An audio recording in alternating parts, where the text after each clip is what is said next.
Je me suis naturellement intéressé aux questions européennes en tant que paysan, naguère en tant que porte-parole de mon syndicat, parce que ça fait partie aujourd'hui des débats qu'on a la nécessité de mener.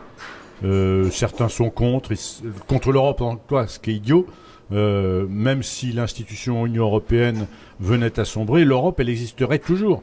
L'Europe, c'est d'un point de vue politique plus de 1000 ans d'existence, donc c'est quelque part un peu fallacieux d'imaginer, en agitant l'épouvantail de la fin de l'Europe, que l'Europe cesserait d'exister. C'est un continent peuplé de gens qui se côtoient, qui s'affrontent, qui se confrontent et qui s'apprécient depuis longtemps. Qu'est-ce que vous retenez de ces 2 jours d'échanges, de discussions avec d'autres bourguignons franc-comtois? La détermination collective de tous les participants de s'intéresser, de s'imprégner de ce débat de façon, je crois, constructive, ce qui est plutôt une bonne nouvelle. Et ce que je retiens quand même, c'est le peu d'enthousiasme largement manifesté par rapport à l'Europe telle qu'elle est en train de se construire aujourd'hui. C'est-à-dire qu'il n'y a pas de rejet de l'Europe. Les hésitations et les rejets sont surtout sur la façon dont elle s'organise aujourd'hui que sur le principe lui-même. Est-ce que pour vous, l'Europe, c'est toujours une bonne idée? Ça dépend laquelle.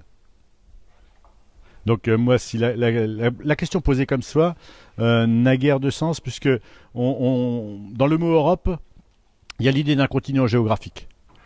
Et donc c'est pas la même chose que l'institution Union européenne.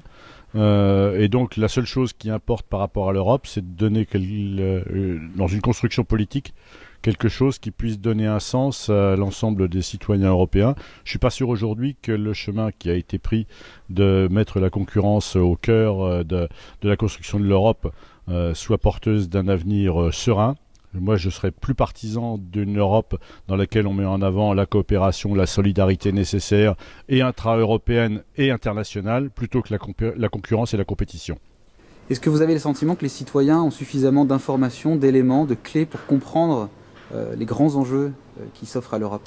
Derrière cette question est toujours cachée l'idée que les élites qui nous gouvernent auraient, eux, l'information et la capacité de décider pour avoir exercé quelques responsabilités nationales. Je me perçois que, y compris dans les niveaux assez importants, personne n'a jamais l'information en tant que telle. On a toujours un parcellaire d'informations qu'on va rechercher en fonction de ses propres intérêts, de ses propres missions, de son propre projet.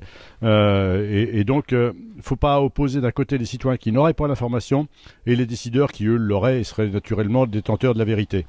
L'Europe aujourd'hui est un espace qui est plutôt un espace vécu comme un espace de contrainte que comme un espace de solidarité, de don et de coopération dans lequel les citoyens en seraient à un moment donné les bénéficiaires, alors que c'est censé leur profiter.